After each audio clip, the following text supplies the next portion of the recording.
സ്വിറ്റ്സർലൻഡിലെ ദാവോസിൽ നടന്ന ലോക സാമ്പത്തിക ഫോറത്തിൽ ബോർഡ് ഓഫ് പീസ് അവതരിപ്പിച്ച അമേരിക്കൻ പ്രസിഡന്റ് ചാർട്ടറിൽ നിരവധി രാജ്യങ്ങളാണ് ഒപ്പുവെച്ചത്. ഇന്ത്യയെ സമാധാന പദ്ധതിയിലേക്ക് അമേരിക്ക ക്ഷണിച്ചെങ്കിലും ഇതുവരെ ഇന്ത്യ പ്രതികരിച്ചിട്ടില്ല. അതേസമയം സമിതിയിൽ പാകിസ്ഥാൻ അംഗമായിട്ടുണ്ട്. ആയുധം താഴെ വെച്ചില്ലെങ്കിൽ ഹമാസിനെ തുടച്ചു നീക്കും. ബോർഡ് ഓഫ് പീസ് വേദിയിൽ അമേരിക്കൻ പ്രസിഡന്റ് ഡൊണാൾഡ് ട്രംപിന്റെ വാക്കുകൾ കൊടുങ്കാറ്റ് പോലെ വീശി. ഉറച്ച ലക്ഷ്യം ഗാസയിലെ സമാധാനവും പുനർനിർമ്മാണവുമാണ് ലക്ഷ്യം. ബോർഡിന്റെ ചെയർമാനായി ട്രംപ് തന്നെ പ്രവർത്തിക്കും. We never asked for anything and we never got anything.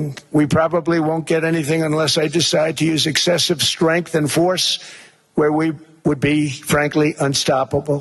35 രാജ്യങ്ങളുടെ പിന്തുണയോടെയാണ് ആഗോള സമാധാന പദ്ധതി പ്രഖ്യാപിച്ചത്. ഇന്ത്യ ഉൾപ്പെടെ നിരവധി രാജ്യങ്ങളെ American president board of the peace പദ്ധതിയുടെ ഭാഗമാകാൻ ക്ഷണിച്ചു.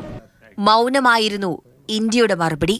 പിന്നീട് പാകിസ്ഥാന് പദ്ധതിയിലേക്ക് ക്ഷണിച്ചു. പാകിസ്ഥാൻ പ്രധാനമന്ത്രി ഷഹബാസ് ഷെരീഫ് ബോർഡ് ഓഫ് പീസിന്റെ ഭാഗമായി.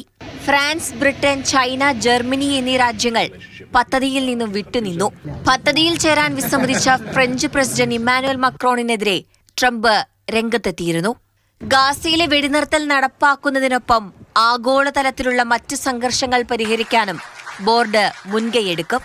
കൂടുതൽ രാജ്യങ്ങൾ ബോർഡ് ഓഫ് പീസിന്റെ ഭാഗമാകുമ്പോൾ ആഗോള ചർച്ചകൾക്ക് വഴി തുറക്കുകയാണ്. International desk, Mathrubhumi news.